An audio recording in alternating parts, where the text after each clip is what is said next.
For Mashable, I'm Lauren Goris.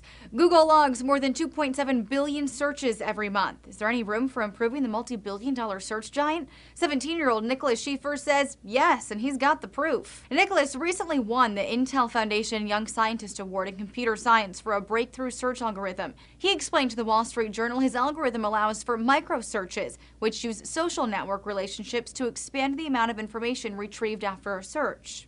Basic idea of what I was trying to do was to try and create a big network of all these different ideas I might have of potential relationships between words, and then follow those relationships to try and find new relationships. The theory might sound a bit abstract, but where Nicholas's idea one-ups other search engines is in its ability to search through small media forms, i.e. Facebook status updates, tweets, and news headlines. He explains in his presentation, most other search engines make what is called the independence assumption, and they assume that words have nothing to do with each other.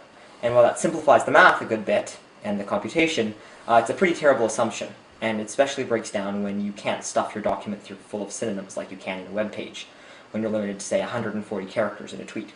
Nicholas says his light bulb moment came while studying the principles of a Markov chain. Need a little high school refresher?